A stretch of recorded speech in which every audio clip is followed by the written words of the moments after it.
A ceramic coffee mug shattered across the restaurant floor. Scalding hot coffee splashed across an elderly black veteran's military jacket. The entire restaurant fell silent. A waitress stood over him with her arms crossed. Her name tag read, Emily. Instead of apologizing, she glared at him. Lose your balance somewhere else. The 75-year-old veteran looked down at his soaked jacket. Steam rose from the coffee stains. Customers stared. Some whispered. Others pulled out their phones. The old man slowly reached for a napkin. Before he could grab it, Emily kicked the napkin farther away. If you made the mess, you clean it. A woman sitting nearby gasped. Emily! That's enough. Emily ignored her. She looked at the old man's worn military jacket and laughed. People come in here every day pretending to be heroes. If you can't even afford a decent jacket, you shouldn't be sitting in this restaurant. Several customers looked uncomfortable. One teenager quietly stopped recording. The old veteran slowly bent down. Pain flashed across his face. His knees shook as he tried to clean the hot coffee from the floor. Not a single employee helped him. Not one. Then, the restaurant manager walked over. Instead of stopping Emily, he looked at the veteran and said, Sir, please clean up your mess and leave. The veteran slowly stood. Coffee dripped from his jacket. His hands trembled. Not because he was afraid, because the coffee had burned his skin. He looked around the restaurant. His eyes met every customer. Nobody said a word. Finally, he looked back at Emily. His voice remained calm. I spent 26 years serving this country. I've been shot at. I've lost friends. But today, he paused. This hurts more. Emily rolled her eyes. I really don't care. If you can't pay, you don't belong here. The manager nodded. You heard her. Leave.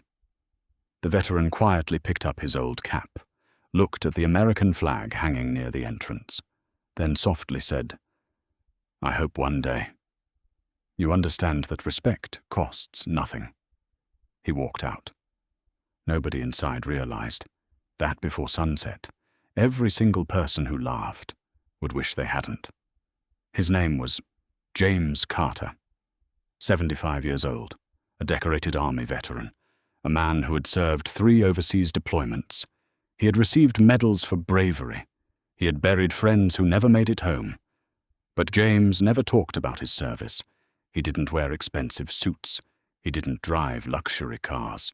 He believed a person's value wasn't measured by what they owned. It was measured by how they treated others. That morning, James had taken the city bus. Not because he couldn't afford another way, because once a month, he liked visiting different neighborhoods, talking to ordinary people, supporting small local businesses. He believed success meant nothing if you forgot where you came from. Today, he had chosen this restaurant, a decision nobody inside would ever forget. Only 15 minutes earlier, James had walked into the restaurant with a warm smile.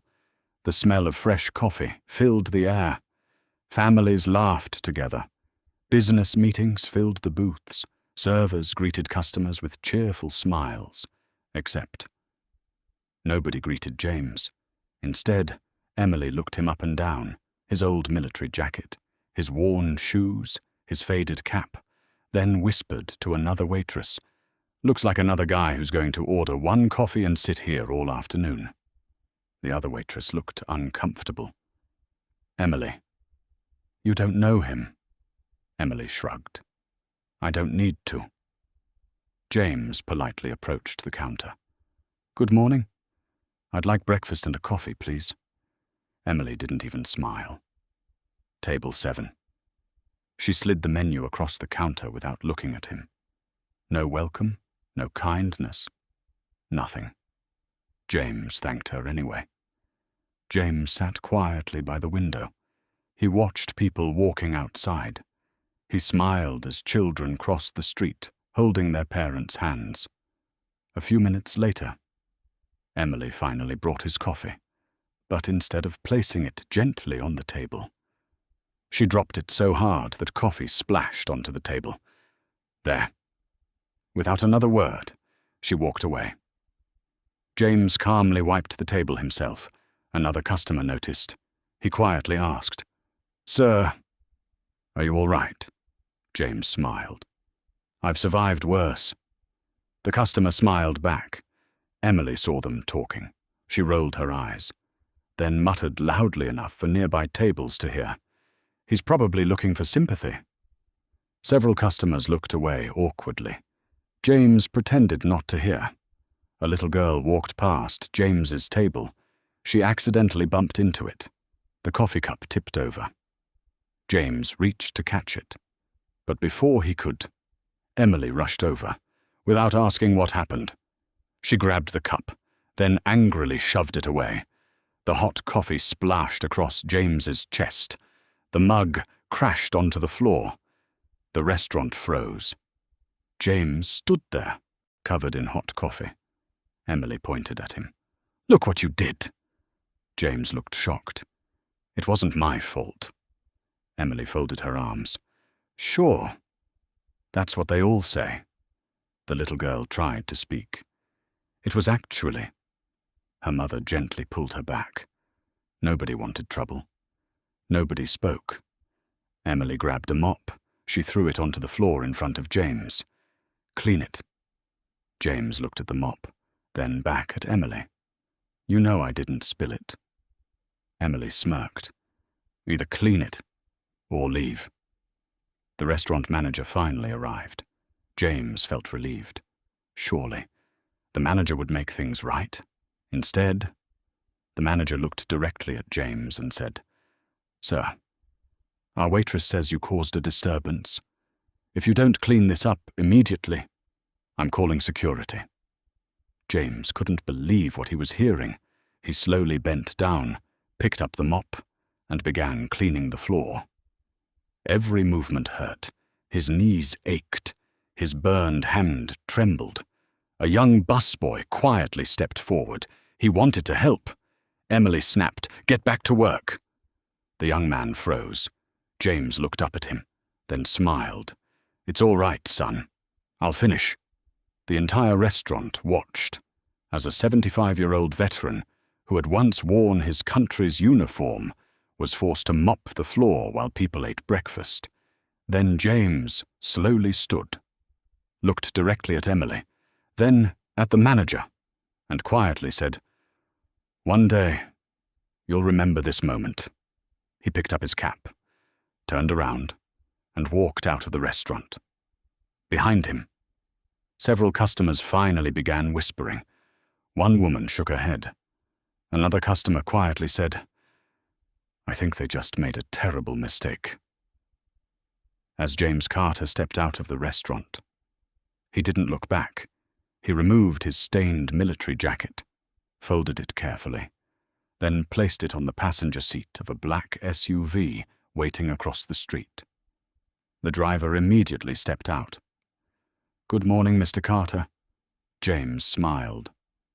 "Good morning, Daniel." Daniel wasn't just a driver. He had served with James years ago. Now he worked as the operations director of Carter Community Foundation, a non-profit that funded scholarships, veteran housing, and food programs across the state.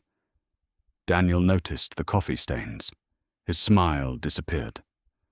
"What happened?" James looked out the window. "I met people who judged me before they knew me." Daniel quietly nodded. Then he made one phone call. Not to the police, not to the news, but to someone who owned the restaurant.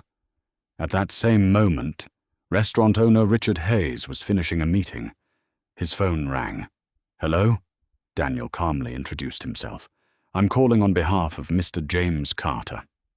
Richard frowned. "I'm sorry." "Who?" Daniel paused. "The founder of the Carter Community Foundation." Richard's expression changed. "The same foundation that's been planning to sponsor our city's Veterans Appreciation Week?" "Yes." And the gentleman your staff publicly humiliated this morning. Silence. Richard slowly stood up. What did you just say? Within minutes, security footage from the restaurant appeared on his office computer. He watched everything. Emily ignoring James, the insults, the coffee, the mop, the manager doing nothing, the laughter. Richard couldn't believe his eyes. He whispered, "What have they done?" An hour later, every employee received the same message.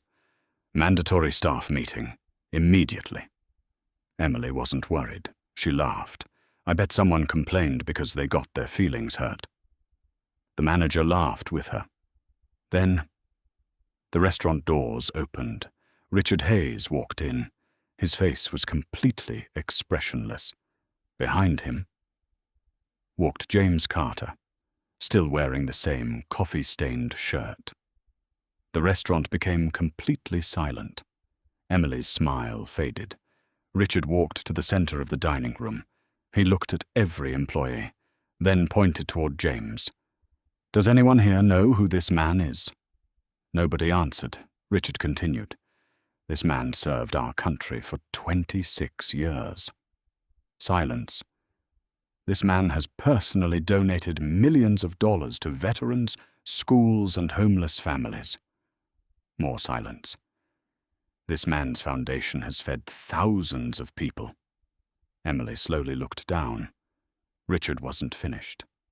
"And today, my employees forced him to mop the floor." The restaurant felt frozen. Richard turned toward Emily.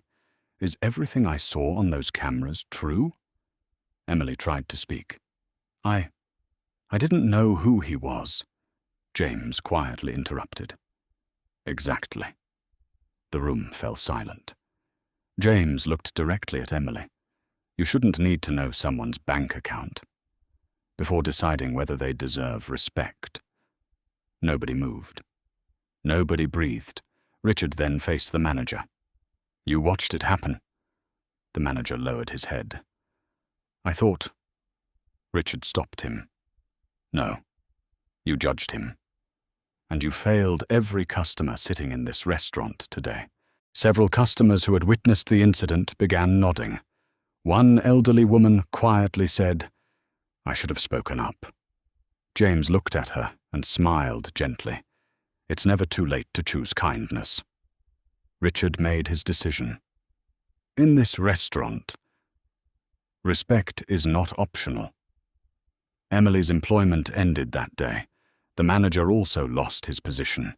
Every remaining employee would receive mandatory customer respect and hospitality training. Richard then turned toward the young busboy, the same young man who had wanted to help James. "What is your name?" "Marcus, sir." Richard smiled. "You tried to do the right thing." Marcus nodded. "I just didn't want him cleaning alone." Richard placed a hand on his shoulder. "Starting today, you're being promoted into our hospitality training program." Marcus couldn't believe it. Tears filled his eyes. James smiled proudly. Richard looked at James. "I know an apology can't erase what happened, but please allow us to make this right." James thought quietly, then smiled. "There is one thing." Richard nodded. "Anything?" James looked around the restaurant. "I'd like you to provide 100 free meals every month for local veterans."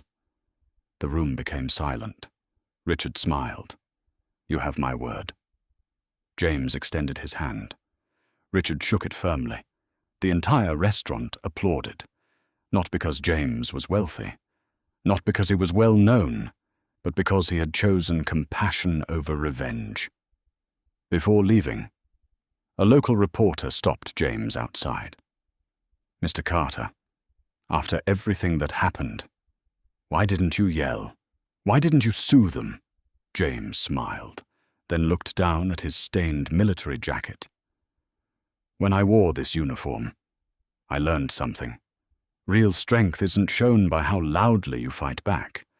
It's shown by how much dignity you keep. when someone tries to take it away. He looked back toward the restaurant. I hope today changes lives. Not just theirs, but everyone who watched. James put on his jacket, opened the SUV door, and quietly drove away.